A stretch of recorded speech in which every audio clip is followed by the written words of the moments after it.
This is Coda Radio, episode 489 for October 24th, 2022.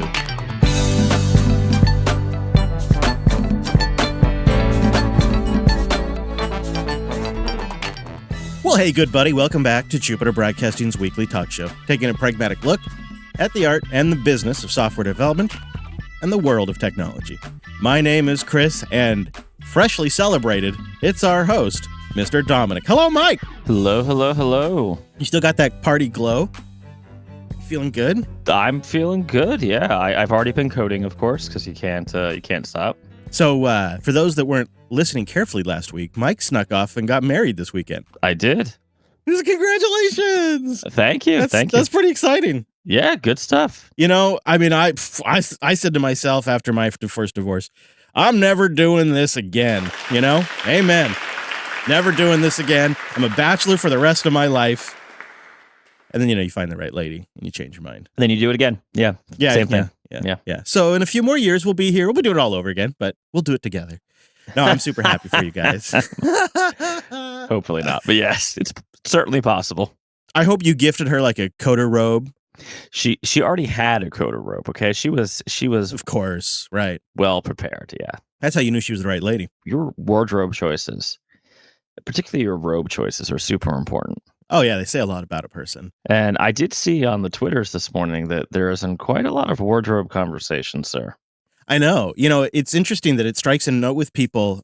We get both ends of the spectrum on the uniform stuff and on the wardrobe stuff.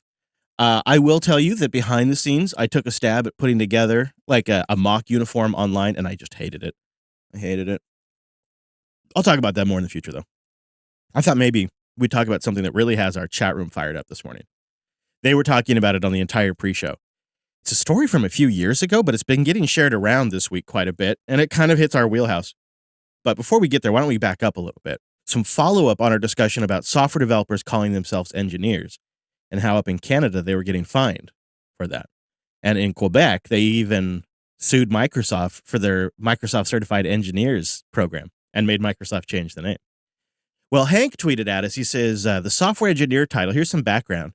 Engineers in the U.S. can actually take the exam and provide some other bona fides that entitle them to that title and license of a professional engineer, which is, usually just shortened to engineer, as Hank points out. The title, among other things, provides some benefits, such as being an expert witness in the court of law. My fishing buddy, on the other hand, is in pollution control, and the engineering title is required in order to submit permit applications. Calling someone a software, network, audio, etc. engineer is technically not correct if they're not certified, and the benefits of doing so in those fields would be slim, but it is common use and language. We really got a lot of feedback about this engineering title thing, but the thing that really got people riled up is a few years ago in the state of Oregon, a man wrote in about a bad algorithm, essentially, they were using to run the stoplights and do the stoplight camera. Yes, I remember this, yes. He got fined for using the term engineer. So we wrote in that's like back in 2014 or something like that, but he writes into the electronic to the whatever in Beaverton, Oregon. I don't know, the IEEE, I think, yeah. Whoever it was. And he says, hey, I've noticed that there's a flaw with the way the math was done here. Essentially, you guys are doing the math as if this was a straightaway for a stoplight, but it's a turning lane, so people have to slow down. He says, quote, they only looked at the vehicle traveling safely directly through an intersection. However, the equation they developed is not used for turning lanes. When you make a turn, you slow down. But that's not accounted for in their solution, so people are getting caught in red light cameras for making safe turns. So he reached out to the engineering board, his local sheriff, and 60 Minutes. He wrote them a letter, and it was actually, he shared it with Vice. It seemed like a totally reasonable letter. He says, I am concerned it puts the public at risk. I'd like to present these facts for your review and your comments. The response he got back was a fine from the Oregon State Board of Examiners for Engineering and Land Surveying. They responded back with, quote, their law prohibits the practice of engineering in Oregon without registration. At a minimum, the use of the title electronics engineer and the statement, I am an engineer, creates violations. In January of that year, they fined him $500 for practicing engineering without being registered. So to be clear, his job title is electronics engineer, He wrote a letter saying, hey, I think you made a boo-boo with the way you're doing the calculations, so people are getting red light fined. And their response was a $500 fine and tell them to stop using the title engineer. And it turns out he was right. He says, I'm not a practicing engineer. It's just basic mathematics, Newtonian laws of motion, to make calculations that talk about what I found.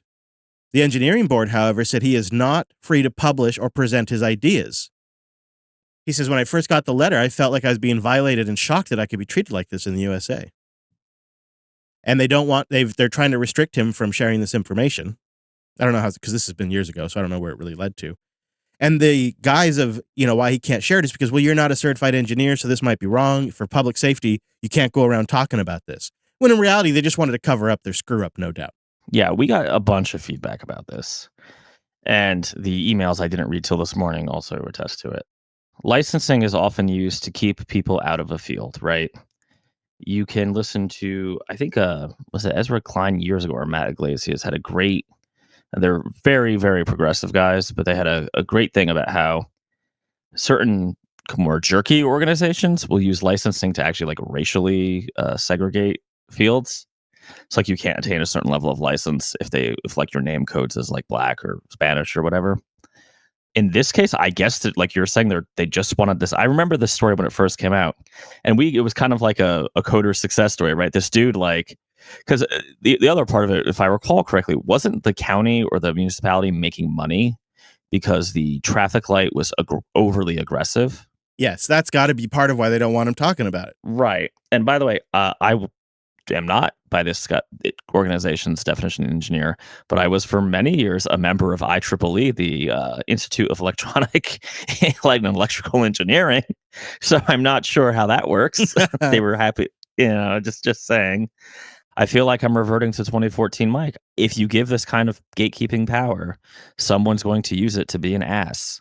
And maybe the risk of some idiot doing something in JavaScript and screwing something up is worth it, that where they shouldn't be using JavaScript or something like that, right? Is worth it to prevent this kind of draconian gatekeeping. In this case, I think sort of ass covering, right? Nonsense.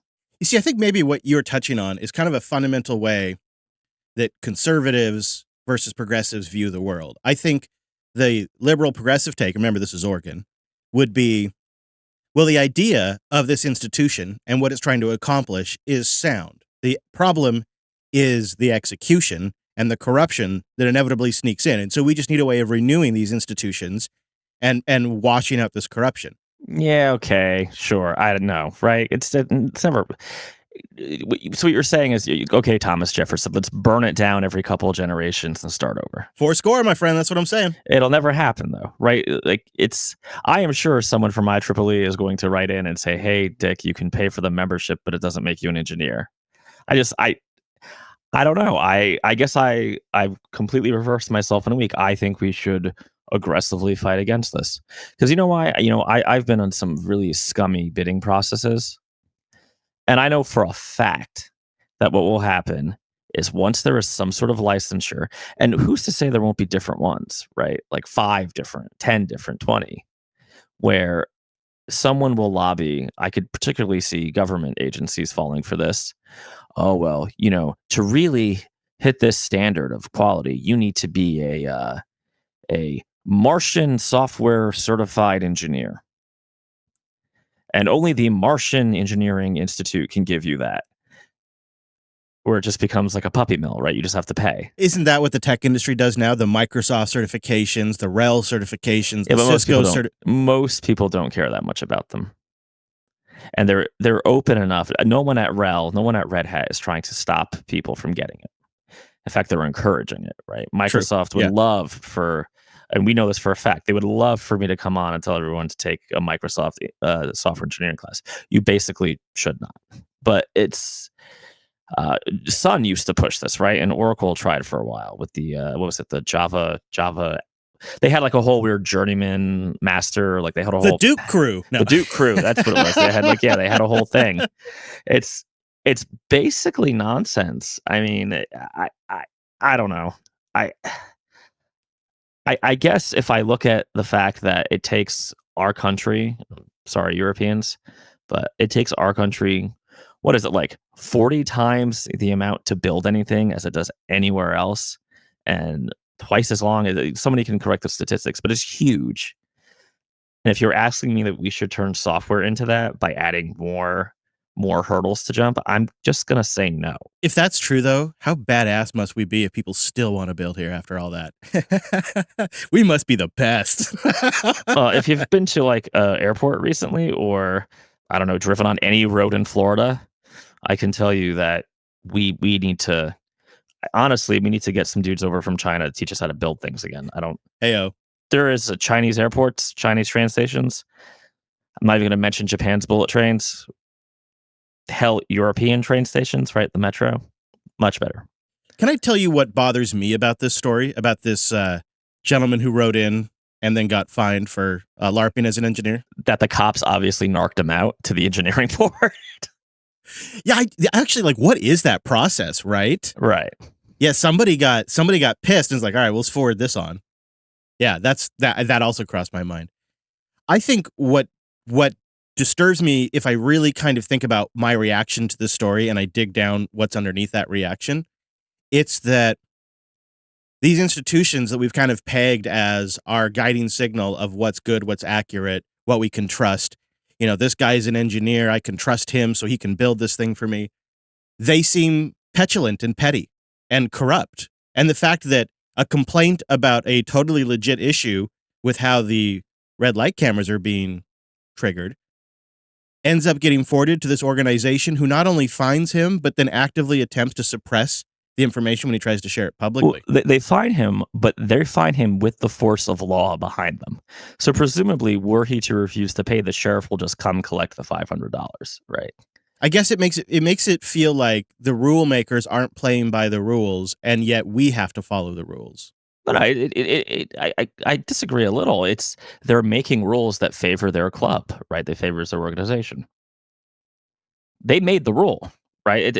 This engineering organization made the rule and got that local municipality or state to make their rule the law, that you can't even say I'm an engineer. What if you wear a T-shirt? I'm an engineer. Fine. You're gonna get a fine. Fine. There's $500. I guess it's chilling. It's chilling as a small business owner. That's what it is. Honestly, when I get down to it, it's to me, and when I think about trying to run a business and I try to think about the next few years and the challenges that are coming, man. And I think the goalies and the rule keepers aren't even really following the rules. It's just so frustrating. But let's move on to actually making that money. So if you ever get into independent software development or IT contracting like I did, or advertising sales, you often have to enter the realm of estimations. And you know how much our dear Mr. Dominic loves doing estimates on projects. In fact, if it wasn't for his outlandish estimate when I first started talking to him, we probably wouldn't be doing this podcast today. Because the estimate was too damn high. So you found this great medium piece, 7 estimation anti-patterns. And I have a feeling there's some inspiration in here. Where do you want to start? So there's some good stuff, right? We covered this a couple years ago. Not this piece, but one of the many predecessors to it. And basic premise, I'm sure everybody listens to this probably knows. Estimates are hard. And yeah, that's it. So, all right, yeah, there we go. So everybody. This guy, who is a relatively prominent TypeScript developer, we'll forgive him, has 7 anti-patterns. Now, some of them are like Ladoy, so I'm just going to burn through them. Estimates because we have to. Yes, following order sucks, but hey, that's life. He said, I strongly disagree with that being an anti-pattern. And I think anti-pattern might be more better phrased mistakes in this case. But I'm all right. We're going to talk about hashtag no estimates at the end here. I am just going to assert from my evaluation of his 7 anti-patterns that just throwing your hands up, stamping your feet, and saying, I refuse to estimate anything is a pink slip inducing moment for you. No kidding. That only works for doctors. Nobody else gets away with that. Right. We'll talk about it at the end, but I'm going to totally table that. his second anti-pattern is neglecting different estimation opinions. He's got a point, right? So there's like powerful personalities that can be on a team, people who see things differently. It is good to get most people's feedback. But the dude who just came out of boot camp a week ago and the guy who was like an engineer at Bell Labs for 20 years, I might consider weighting their opinion slightly differently. I don't know. One estimator to rule them all. Little weird. I've never actually seen this in the real world, but I guess having like one lead developer, she just estimates everything. I I guess the span has seen that. If he has, that does seem crazy to me. That seems bizarre. I could tell you what we do at TMB is we just double or triple blind everything. So it's, more senior people go and we estimate and then we come back to each other and why did you think this and why did you think that? And then we usually yeah. I could definitely see someone that reviews them, reviews an estimate. Like, yeah, absolutely. Yeah. Estimating taking forever. This is the one I thought was pretty ladoy. Yeah, you can't spend 3 weeks estimating something in today's world. We just don't live in that world, right? Yeah, the deal will be closed by the time you get them your estimate. Right, closed by somebody else, by Chris Fisher LLC, right? I mean, and I got to say, this is an area I actually did struggle with a lot. Is I could get really bogged down in trying to make sure I thought of all of the hardware components and all of the time we would need to configure things, and I could spend days. And that was something I had to train out of myself. Is more high level, explain more so they understand there could be some price variation here. You don't have to actually get all of the details right then. Right. You could spend hours on AliExpress searching for all the different Raspberry Pi dongles and attachments and components you can buy. But maybe just find one that you can get in decent quantities. Yeah. Estimates need to be correct. This one, again, I was tempted to say Ladoy, but he's got a point. So I'm going to quote him a little bit. The urge to have correct estimates is an anti-pattern that is based on the misunderstanding that through knowledge or analysis will result in a clear path towards doing the work. And whenever something took longer or shorter, it shows a lack of knowledge or insufficient analysis. It came off as kind of mean to me. But the more I thought of it, he's right. Estimates can be wrong because customers exist and change their mind, right? Or Mary Sue wasn't at the original meetings because she wasn't there for vacation or whatever. And now she's back. And it turns out she's like the director of brand or whatever at that company. And she actually really, really needs this animation. And you guys didn't estimate it in. And it's a pain in the butt because it's not built into iOS. This is maybe a real world story. Moving on. Wait, before you do, I took it another way. I took that as from the client's perspective, from the customer's perspective. If you estimate $15,000 and it comes in at $43,000 or $22,000 or even $18,000, they will think you didn't estimate correctly. Even if they are actually the ones that caused the scope creep, they're the ones that had to, send you back 3 times to change the colors. They will still at their first reaction is going to be it's your fault because you're the person selling to them. You told me it was going to be 15. Now you're telling me it's 18. You must have estimated wrong. What did you get wrong? That is a very good point. I could definitely see reading it that way. The other sad truth with that is, unfortunately, it's almost always your fault, even when it's not, right? If you want to keep the relationship, keep them as a customer, you're going to have to not eat the money. Definitely don't eat $30,000, but find a way to change the conversation from, well, Mary Sue was on vacation in Maui when this decision was made and we didn't bid that into. Okay, obviously we need to change course here and try to, it's an uncomfortable conversation, but you basically got to get more money out of them, right? And I think the only way to really do that, in my experience, successfully is constant expectation setting, letting them know, hey, the way this is going right now, this is going to cost. Just like immediately, as soon as the conversation comes up, you start bringing up how that could increase the cost.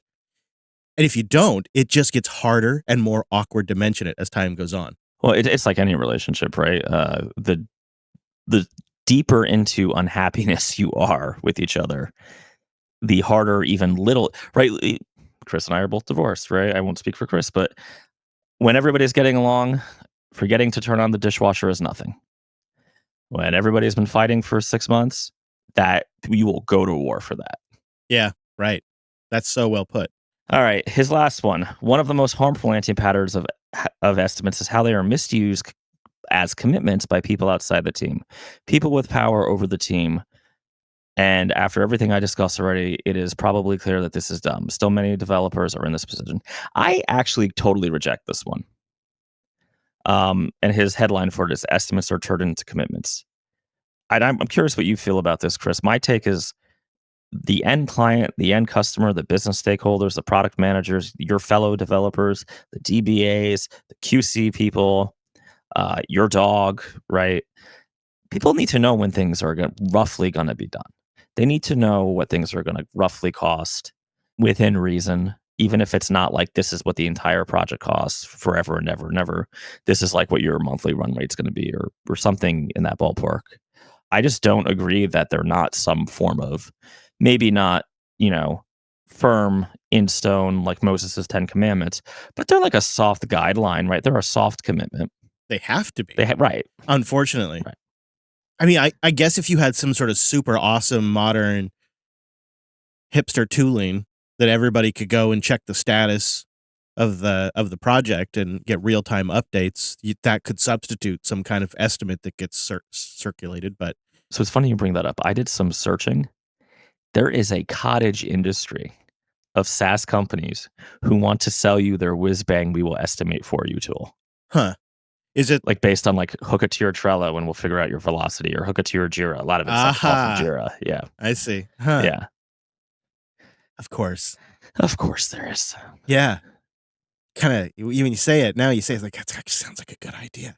It feels like one of those ideas that's like super seductive, but always bad. It's like the fourth martini. It sounds like a good idea. Definitely won't be tomorrow. Until some sort of tooling is adopted, probably in the metaverse, yeah, it's always going to act as a way to at least set rough milestones. So wait. In the metaverse, when you're doing estimating, I got to hear this. You'll pop right in, and it'll just be this giant Trello board, right? There'll be this floating Trello board right there in the middle of the room. You've described a nightmare I keep having, actually, where Trello cards are just like spinning at me like ninja stars. Right. You got to dodge them. There's so many. You open up a door, they just come piling down on top of you. It's the most horrific game of Beat Saber ever played. Every card is marked high priority. But in the metaverse, I like this. If the sales guy gives an estimate, can you walk in the metaverse and just smack him in the back of the head? You'll have actually a virtual martini. You could just, toss on his face.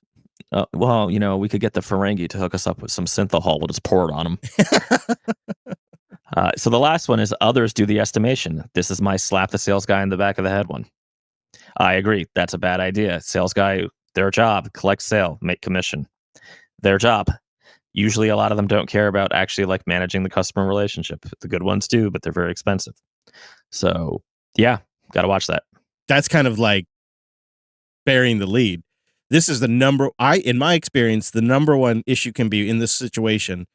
Sales will promise the moon to get to close the sale, and they'll say that engineering can do anything. I mean, they really will. It's been, I know it's a cliche, but I have witnessed it happen over and over again, and it's unbelievable and then now that's what the customer expects, and that was at the very beginning of the relationship. They have that expectation, and you're constantly trying to live up to that. Sorry, I was having flashbacks. Yeah, so okay, let's talk about the very vocal, very angry Twitter no estimates guys. I still don't buy it. I just don't buy it. We talked about it years ago. We got a lot of spicy emails about it. I don't know where you're working. I don't know what you're doing. Even like internal products or projects, there's absolutely no way you don't need to know what things cost. Well, maybe they are doing government contracts. Okay, Raytheon, you don't count. I agree. It seems impossible. The only way it could possibly work is if it was like internal proposals and somebody else just dealt with budget. Well, I've had it explained to me several times, and it's just so foreign from anything I've ever seen. How would it even work? Like the customer, I mean, part of opening the door to the relationship is the estimate process and the emails that come back and forth. Like that's part of the courting process. I don't even understand how you land the sale without an estimate at some point eventually. So let me try to steel man their argument, and I'll tell you why I reject it out of hand. So the best version of their argument is the estimates are effectively lies. You're troubling the relationship by starting it off. You're always gonna. They basically believe you're always going to underestimate, which I think is actually, like, as a premise, probably true, right? I would say, on average, it's more true than not. It's one of those things I think we would all agree on its face, but we don't have the numbers. You want to keep it's very, like, super duper agile. You want to keep a tight connection with the customer. You want to keep things flowing. But what they don't talk about is that sales process that you were just talking about. Because I don't know what niche they're in, but there are other vendors who would be more than happy to snake a contract from you. He doesn't want to do an estimation? No problem, we will. Entities have processes, right? So businesses have processes, and a lot of that processes, revolve around RFPs, requests for proposals. And writing proposals is a thing that happens. Now, I definitely have adopted a little bit of the no estimate attitude. Is I'm not going to do like a 14-page proposal. I usually try to do a 1 or 2 pager, broad strokes. This would be like an hourly or a weekly or whatever, however kind of arrangement we're doing, run rate. But the idea to just do nothing, to just say, hey, you'll find out later, seems a little hardcore. I am happy to hear from you all again. Perhaps I have misunderstood something. I would love to know some real world cases, even if it was, in confidence, where this has actually worked. Because I have never, in my very, very long time of doing this, started a conversation where someone didn't ask me at least how long something was going to take, right? If not, directly opening the money conversation in the first meeting. So I don't know. The other, I guess, elephant in the room here is Agile XP, which I get is called Beast now, which is insane. Oh, Yeah, I don't know. Twitter. We got to rebrand everything so we can be gurus, right? And sell consulting services. yeah. And plus, if you give it a newer, cooler name, maybe you can bring in some more people because it's not that old, weird Agile thing. This is Beast. This is beast mode, baby. Tiger's blood. Tiger's blood. If anybody gets that reference, good work. That is one way to avoid the big overarching estimate, and that is basically what I do. But you're still giving an estimate of some sort. You're giving a whether it's monthly, weekly, biweekly, a sprint. You probably have a very stable run rate. You definitely have to tell the customer if that run rate is going to go up and get their approval for that, right? Let's say you're adding someone or removing someone. And I think the dirty little thing behind Agile is it really assumes a time and materials billing structure where you're de-risking really the project for everybody, but definitely for you, because you're not doing a ton of design up front, right? You're not doing BDuff, you're not doing waterfall. Sometimes problems last over a decade, or in this case, 30 something years, because they are in fact hard. Linode.com/coder. Go there to get $100 in 60-day credit. It's a great way to support the show and try out Linode. So it's Linode.com/coder. Linode is just simply fast, reliable cloud hosting. You've got to try it for your next project, maybe for your personal site. It's what I use personally. It's what we use for the business too. Especially now that Linode has been rolling out these NVMe upgrades. Systems just got NVMe disks, and all of a sudden, my existing Linode systems were getting faster. And now, of course, you can deploy systems with NVMe from the get-go. And Linode has recently announced they're going to open a dozen new data centers over next year. And, Linode is their own ISP, too, so the connections are super fast. Oh, man, I meant to pull up this GPU rig. I wonder if I can get logged in fast enough. So over the weekend, we set up a GPU rig for Linux Unplugged because we were playing around with Stable Diffusion. And until that point, I had been using it on my M1 Ultra Max Diffusion B, but then we threw Stable Diffusion on a Linode with an RTX 6000 GPU and 32 gigabytes of RAM and 8 CPU cores. And I believe, although I was trying to verify this, but I'm pretty sure I saw this too. I believe it has a 40 gigabit connection to the internet. It's so crazy. And I mean, surprise, surprise, right? But it smokes my MacBook Max Ultra machine on the Stable Diffusion stuff. I mean, stuff that the MacBook would take like a couple of minutes to do, this thing does in like 10, 20 seconds. The Linode infrastructure is so fast and powerful because on the other end, right, I've got these little itty bitty Linodes too. I've got what they call a nanode, which is just this tiny little box that we use just to do status checking of our systems, just to do health checks and make sure everything's online. And the scale there is incredible. I've got systems with 1 gig of RAM, and I've got systems on Linode with 96 gigs of RAM and 48 CPU cores on that one too. I mean, the range it's so great, and the pricing is still 30 to 50% cheaper than anything at the hyperscalers, and you get the full machine. Like, I get this whole Linode is mine. I have root access, I log in, I set everything up. It's screaming fast. They also have dedicated physical boxes available now. Of course, they have S3 compatible object storage, totally compatible with Kubernetes and your other infrastructure management tools, great DNS tools, firewalls, node balancers, you name it, Linode has got it, and the pricing's right. Plus, you're going to get $100 if you support the show and go to linode.com/coder. You can really try just about anything out with that $100 credit. So go try it out, see why we love it. linode.com/coder. A lot of people are listening thinking, if he just got married, what's he doing on the show? Because that's what people said to me on Sunday when I said, yeah, join us. It's going to be a great coder because Mike just got married. Give him a congrats, come into the chat room, say hi to him. And people are like, what? He's coming to work on Monday after he just got married? Which I did something very similar. What are we, just a glutton for punishment? Well, you're up there in Seattle, and I didn't want you to, I was a little afraid you were feeling those Microsoft vibes. Yeah, I got you. Yeah, that's true. It's dark days up here. So you and I, we got to band together and stay strong because you asked me over the weekend, and I have heard from a couple listeners who worked at Microsoft. I say worked, although they were laid off a bit ago, actually. July, I think. Yeah, not with this most recent round, but Microsoft is laying off, quote, under 1,000 workers. 999, baby. Yeah. But that's after there's also been some low-key layoffs for the last few months. And then, of course, I thought Brad Sams on Twitter had an interesting point. He says, I get the companies have to make priorities and cuts happen, but it's odd when that same company is trying to spend $70 billion on an acquisition. It feels odd. That is a hard, like $70 billion feels like a lot of money right now. To basically control the console video game market? I don't think that's too bad. Yeah, I mean, to be the Disney of video games, ultimately, it's probably not too bad. But it does seem hard when you're laying off people, but still spending $70 billion to bring in, a company that's riddled with issues. However, I had to think about this.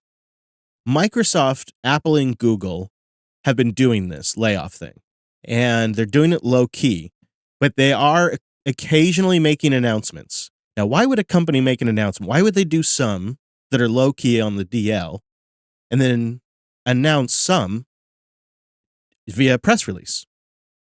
And when a company releases something, when a public company like Microsoft or Apple release something via press release, in part, they're signaling to the market.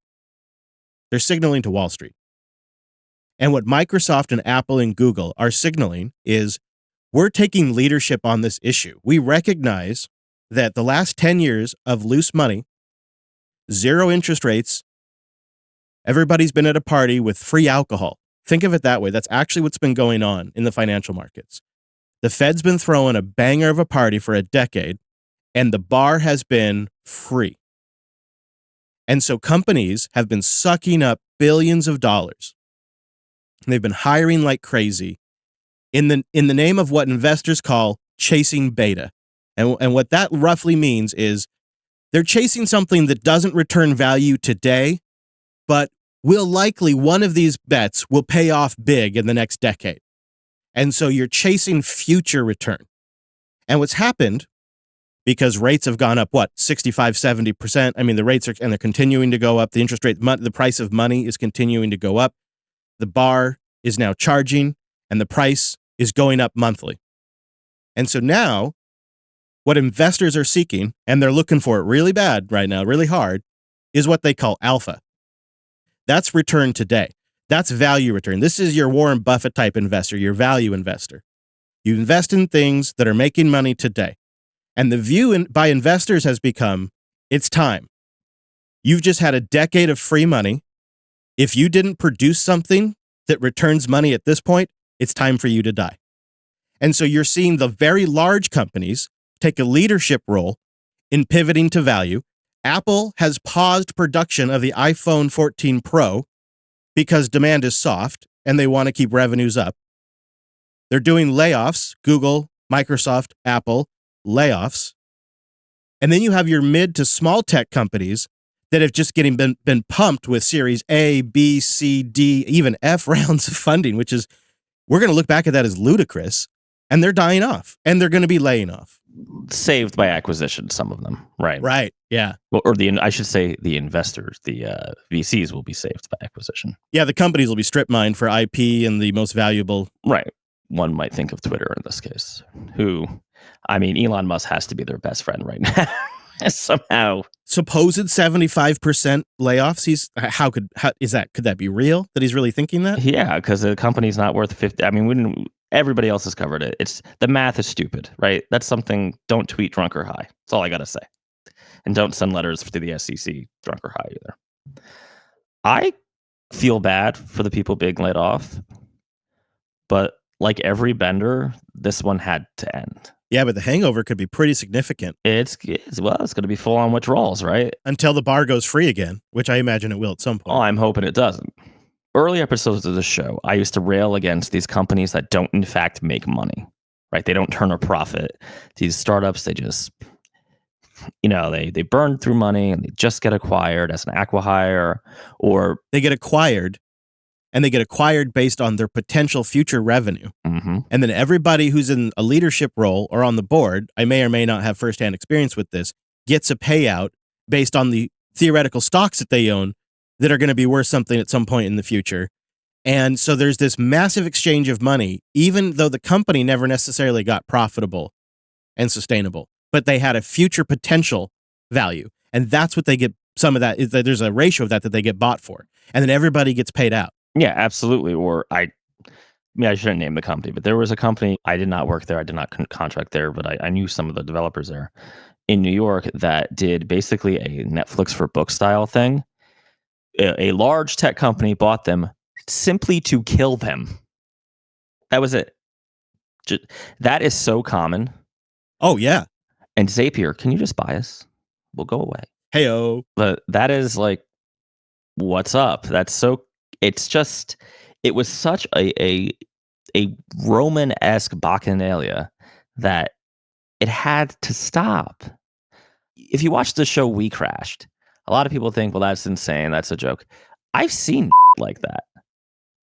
I've seen literal penis statues. I've seen parties that can only be described as like Dante-esque, some circle of hell that no one's coming out of there happy, right? There's no way the money printer doesn't turn back on. Oh, come on. There's no way because there is just things on the books that the government is committed to paying that somebody has to buy that debt. And the issue is that debt is getting less and less attractive to buyers right now. And so inevitably the buyer of last resort will be the Federal Reserve. They'll step in, they'll start buying the government's debt again. Yeah, it'll have to happen. If that happens, then particularly in whatever sector is hot right now, but this last round it was tech, and in particular like consumer software, you're going to have these boom and bust cycles, whether it's B2B software or something else. You're going to have these crazy. Honestly, if that's true, now's the time to start your business, get some foundations, and when the bar says happy hour, take that VC money, baby, and get out in 5 years.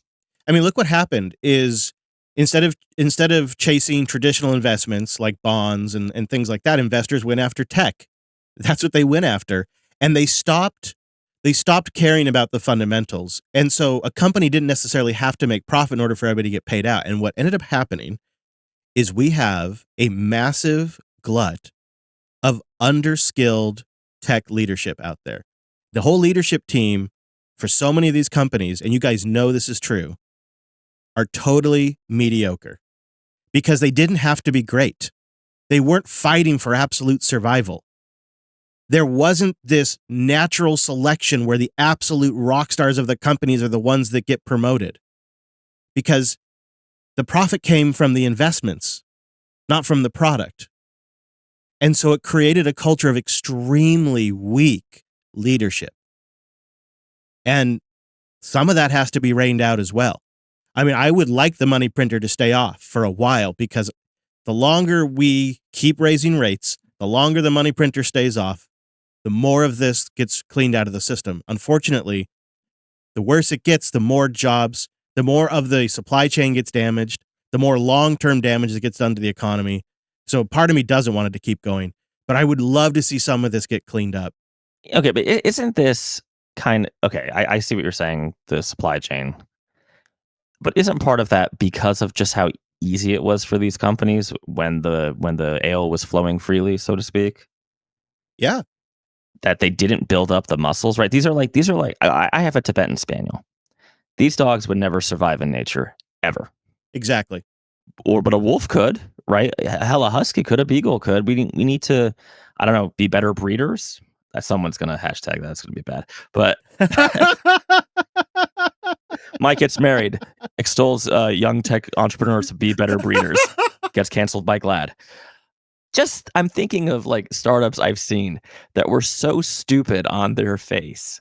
I don't know how those guys survived the call home to mom, let alone a board meeting, right? I mean, you're probably right though, since if unemployment hits what, like 8%, the government will freak out and it'll be absinthe and gin for everybody. There's already noise. Supposedly, it was leaked to the Wall Street Journal that the Federal Reserve is considering making changes to their current strategy. Janet Yellen just earlier this week came out and said, we think it's getting a little dicey. It might be time for a policy change.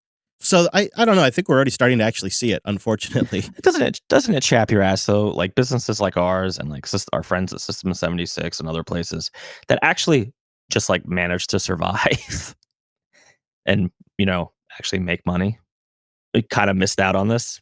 But if they keep the pressure up for long, all our customers could be gone. Well, yeah, but so how do you so there's no way to solve the problem. Basically, we go into another drunken bender or we what? It's the ice age? I don't know. I mean, that's above our pay grade. I think what a lot of people that are listening are probably thinking, well, that's, once we go through one more bender and, maybe we make it a few more years. And by the time that bender's wrapped up, maybe a CBDC is ready. That's what I think probably a lot of people would speculate. I don't know. I really have no idea what.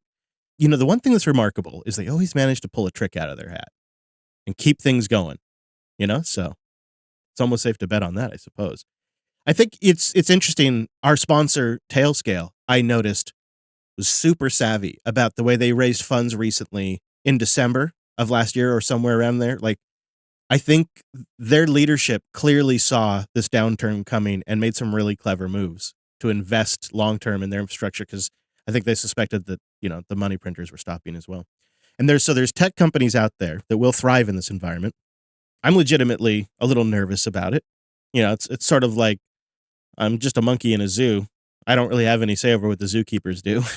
So I should just sit back and try to enjoy my cage and swing from the branches and see what happens. I mean, I think actually in some ways, you and I are better positioned. If we had a staff of 30, 40, or 100, I think you and I would probably be in more of a panic mode right now. Oh, yeah. Oh, yeah. So we'll see. Batten down the hatches, another storm approaches. Always an uplifting show for you guys. Tailscale.com/coder. Go there to get a free personal account for up to 20 devices. You can build a mesh VPN with zero config, all powered by WireGuard's noise protocol. That's Tailscale. The magic, though, is in all the tooling around it. You can quickly set up any machine, any device in this Tailscale network in seconds. It allows you to manage SSH connections between your boxes. It has airdrop-like functionality so you can send files between all of your Tailscale networked machines, your devices, your Linux boxes, Windows, Mac, Android, you name it. I use it on a Raspberry Pi. I use it on my VMs. I use it on my physical systems. I even installed on my Home Assistant instance using the Home Assistant add-on.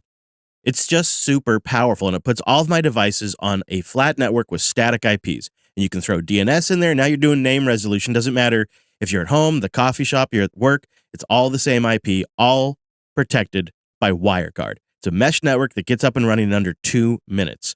And they've got so many great features that just take it to the next level that once you start using those different things like subnet routing, or like I mentioned, this Tailscale Send, like these tools, you start combining them and it really improves your workflow. It makes it possible to get access to files and services, regardless of where you're at, without ever having to open up a firewall port. I've closed all my firewall ports. No more inbound traffic from the internet. That's great. So go see for yourself. Go see why I love it so much, why everybody here at JB uses it.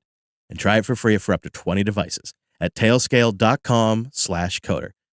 One more time to support the show, you go to tailscale.com/coder.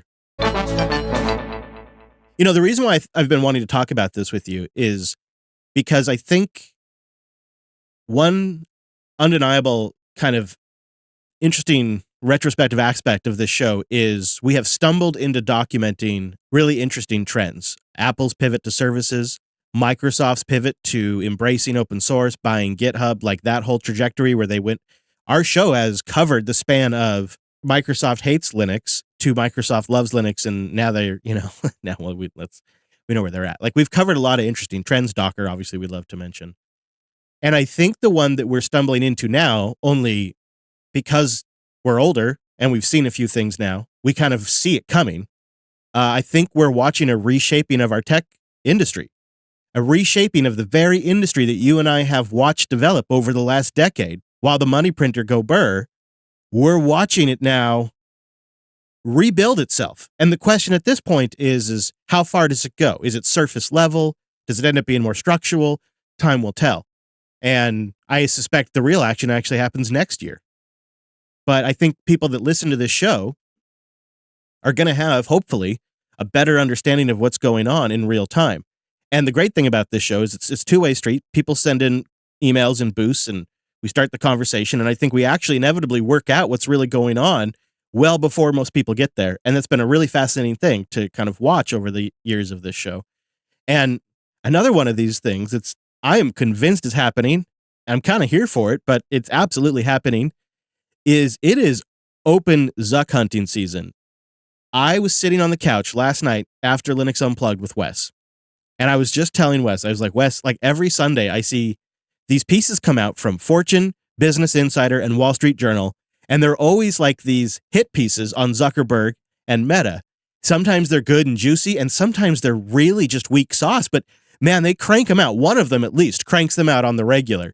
And I refreshed my feeds literally as I was saying that. And I saw a couple of these land. That's incredible. I have links in the show notes. One is, quote, this is the headline, quote, Mark Zuckerberg's $10 billion plan to make it impossible for remote workers to hide from bosses. Dun, dun, dun. What it really comes down to is, well, if you're in the metaverse, they'll know when you're logged in. And we don't even know what the physical implications are of being in the metaverse all day. So that could be bad. That's like the root. Damn it, Zuck. 1984 wasn't a how-to guide. Yeah, right.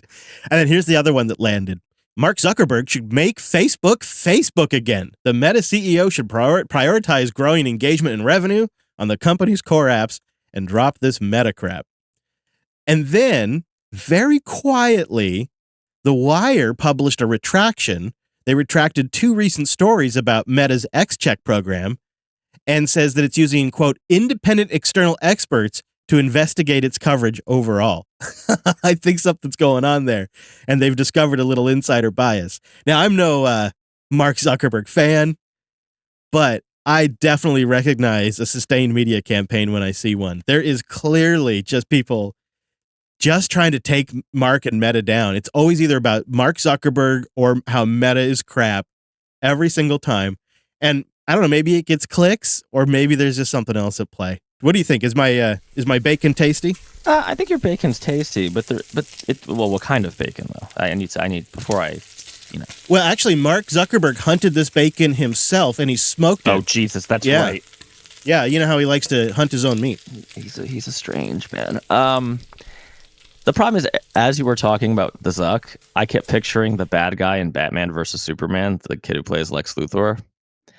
And honestly, I think that's a better, the Facebook movie than the actual the Facebook movie.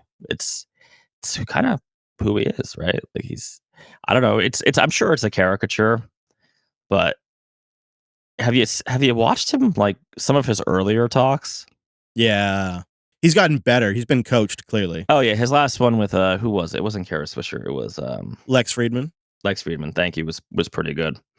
But like I wouldn't say he is Lex Luthor, but he's definitely Luthor curious, right? He's Luthor adjacent. The man comes out and says he wants to be like Octavius Caesar. That's just a big statement, right? That's just those whose history is not quite as nerdy as mine. That would be the Emperor Augustus. It's just a lot, right? I don't know. I mean, he's a rich guy. His company has done some ethically questionable stuff, we could say. And I do think like all these big companies are kind of evil in their own way, in that they are amoral constructs that are designed to extract as much labor and capital out of the world as possible while contributing as little as possible. But damn, they just need a better front man. Like, I don't know what to say. Like, Yeah. like, Yeah. you can't convince me that like Apple's not evil, but Tim Cook like knows to be like, I love Alabama football, and let's go help out some kids over here and wherever, right? Did you see the video of him at the Formula One racing waving No, I didn't. the sign? Oh God, he could not look more disinterested. I think he was probably just nervous and focused, but with the sunglasses and his overall resting grump face, he just could not look more disinterested in waving the finish flag. And it was so funny. You should find it. It's floating around on Twitter. I see. I don't watch racing, but yeah, I would definitely like to see that. I don't know. I'm thinking like Satya Nadella, even better example. He seems like a genuinely nice guy, but his job is to maximize the amount of capital and labor Microsoft can extract and minimize the amount it contributes. That is why they all have this double Irish Dutch tax going on with these inversions, which, by the way, no one's talking about now that we're potentially going to war. Just throwing that out there. Yeah, what happened to all like that was really heating up there for a minute. Yeah, Elizabeth Warren was up in arms. They were going to, but now, oh no, the ridiculous tax structures of these companies are okay. Cool. Maybe Zuck should take more coaching. I mean, you can't convince me he's more evil than most of the rest. I don't know. Maybe he is, right? I don't know. It's like on the tech CEO scale, I'm not sure. On the CEOs of all of the world's companies, definitely not. There's some nasty characters. Well, like, let's take a jaunt over to the fossil fuel industry and meet those gentlemen, right? Like, I don't know. Or the military industrial contracting complex, perhaps. I think they're great and they should hire me. What's that, Mr. Cheney? Excellent. Thank you, Mr. Vice President. See, I didn't get shot. Ask not what your podcast can boost for you, but what you can boost for your podcast. Trev Dev boosted in with 2,000 sats. All right, the uniform crap is just another expensive distraction. I have 2 drawers in the house, a shirt drawer and a bottoms drawer. Buy whatever t-shirts or jeans that you like and worry less about the tomato sauce. Damn. Yeah, he's coming in hot there, I should say, really. I probably should have played. Coming in hot with the boost. Yeah, that's hot. I feel like it's a lot of upfront thought and figuring out, but then years of not having to think about it. You're paying your taxes early. That's what you're saying? I kind of, yeah. It's like I'm buying a lifetime membership to like Easy Clothing, but I got to pay the fee up front. That's kind of my thought, although we'll see. Because I am worried that I get a uniform and then like I'm bored with it in a month. What happens if you get a uniform and in like 4 years, one piece is discontinued? Yeah, I don't know, because that seems super possible. I've thought about, if I really liked it, I would probably every now and then try to buy a couple of extra, just so I'd have, and then I suppose if it ran out, I could always do a uniform update. Yeah, it seems like a lot of work, though. I mean, that's like a distro update. I'm not sure I want to even touch that. Anonymous Pleb boosted in with a row of ducks. This old duck still got it. 2,222 sats. Corporatism is doomed. Capitalism is innate to humans and critical for civilization. FYI, I'm using Bitcoin and Lightning to send anonymous messages and tips right now. Anonymity with Bitcoin is possible with the right tools. Yeah, fair enough. Fair enough. I suppose there are ways. You can also do coin joins and whatnot to hide your coins, but it's not perfect. I would be careful. Marcel boosted in with 1701 enterprise sats. Make it so. In America, does the First Amendment protect you if you say you're a medical doctor or a financial advisor if you're not? I'm actually curious. I didn't think of the freedom of speech angle, but I'm a Canadian and we don't have that per se. That's totally a thing in Canada. I have a master's in electrical engineering, but I'm not, quote, an engineer because I didn't do an exam and pay my fees. Wow, how about that? So he has a master's in electrical engineering, but he's not considered an engineer. I think if you went around and said you were a doctor or a financial advisor, you might have the right to say that, but you also have the right to get your ass sued. Well, yeah, you might get your ass kicked, but wouldn't it be, I mean, we're not lawyers, right? But until you actually commit fraud, you're just a jackass. Like, if every untrue statement that you heard was a crime, I encourage our Canadian listeners to come to a bar in the American South. They call them tall tales. They're just bull. Yeah. Everybody be in jail. Yeah, or if you think about like all the influencers who exaggerate their credentials on, the social media sites. All of Instagram just gone. Yeah. Right. Yeah. I don't think it would work too well. So you could say dumb stuff generally. It's if you like rob somebody or attempt to commit fraud, you're probably guilty of a crime. Again, not attorneys, but isn't that why that kid who threw that stupid party got in trouble? I forgot his name, but you can like pretend to be this rich party planner. It's when you actually take people's money that the guy who got them all, FEMA had to go help the rappers and the hip hop folks, remember? Oh, is it not the Fire Island thing? Are you thinking? Yeah, but it was something. Yeah, Fire. Yeah, it was Fire Festival or something. Festival. That was it. Yeah, okay. Yep. All right. Right. The crime wasn't his Instagram feed. He was lying the whole time. The crime was that he actually took their money. It's an interesting point that there is quite a distinction there between Canadians and the States as well, which also, I got to say, I think triggered Optimus Gray last week. He came in with 2048 sats. BOOST. Mike, I was triggered. Canada, Mexico, Brazil are in America. What you call America is the USA, the United States of America. Oh, God. We do use America in place of USA here, but Canadians are also Americans. Canadians are not United States citizens, though. Sorry, I had to. I just got triggered. I had this from family up in Canada. When I referred to the States as America, I got pulled aside and I got a talking to. Like, you need to understand something. This is all America. The continent is America. And they are very annoyed by this. This is something that they take quite seriously. And you know what? That's fair. I just wonder, is Optimus, is he a sneaky hidden Canadian? I'm not sure why he got upset. Enjoying his Tim Hortons and not sharing it? Yes. I wonder. All right. We're going to round it out. Our last couple of boosts. This one is also a row of ducks. Things are looking up for old McDuck. This row of ducks came in from Purple Dog.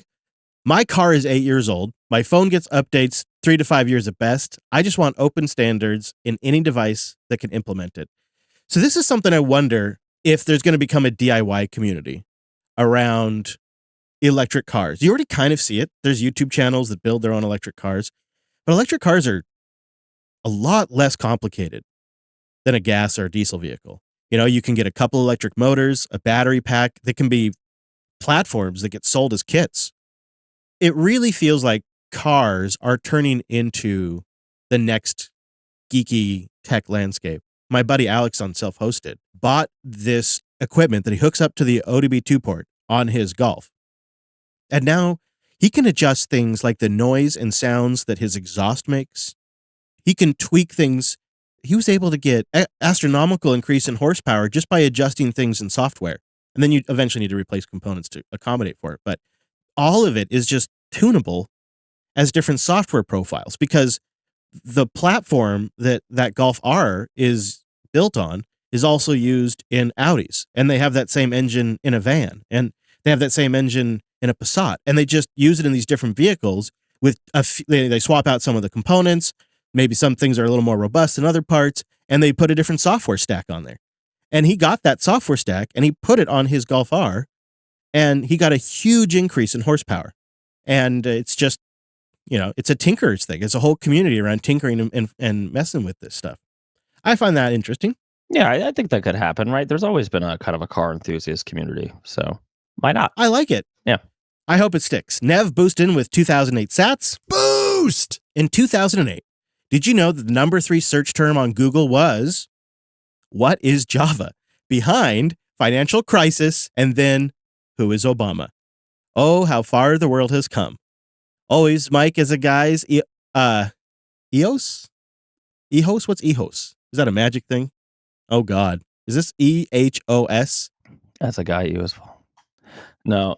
Maybe it just means that as a guy, your ethos has fallen in love with Common Lisp and Lua. Oh no. Oh my God. Nev says he has a dedicated Emacs machine.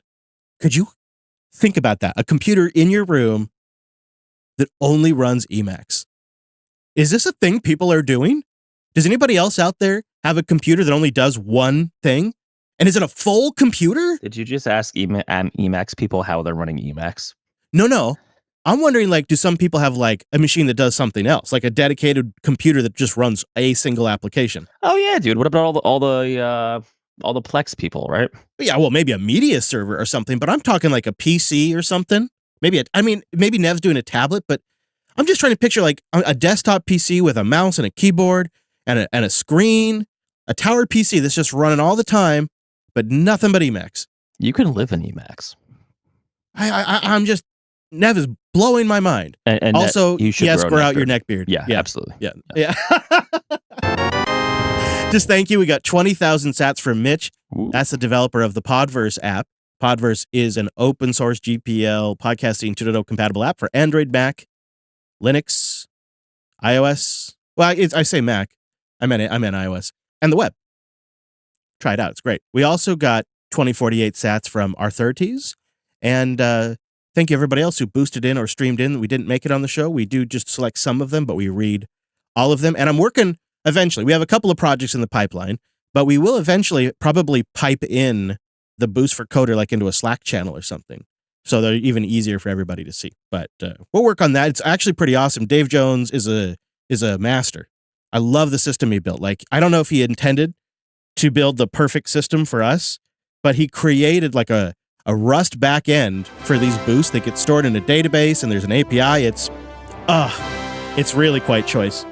So we're going to leverage that to send the boosts programmatically to different team members based on like what show they participated in and all that kind of stuff. It's coming one day down the road. We're also working on a special members channel for our Coder QA team. So they'll have a way to send in special messages, and we're working on, although this is all really early, so you're going to hear me talk about this stuff for a while, but we're working on ways to upgrade the member feeds with new podcasting 2.0 features as well. It's very exciting. It's a lot of work. It's some big changes for us, but it's all in the pipeline. So you can become a member at coderqa.co. You'll get the Coderly report when we record it soon. It'll be slightly delayed this quarter, but we will get it out to you.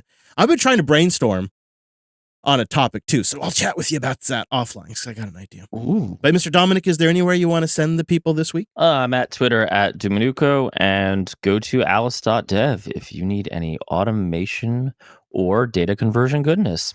Absolutely. You can join the show live. We do it on Mondays at 9 a.m. Pacific, noon Eastern over at jupiter.tube. Links to what we talked about today are at coder.show/489. You'll find our feed over there. That's also our contact page if you want to send an email into the show. We do appreciate and read all of those as well. And then last but not least, I suppose you could follow the show on the Twitter or something. I don't know. You could. Then you know when it's out, at Coder Radio Show.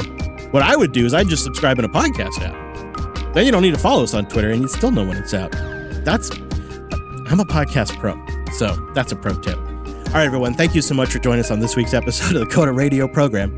And we'll see you right back here next week.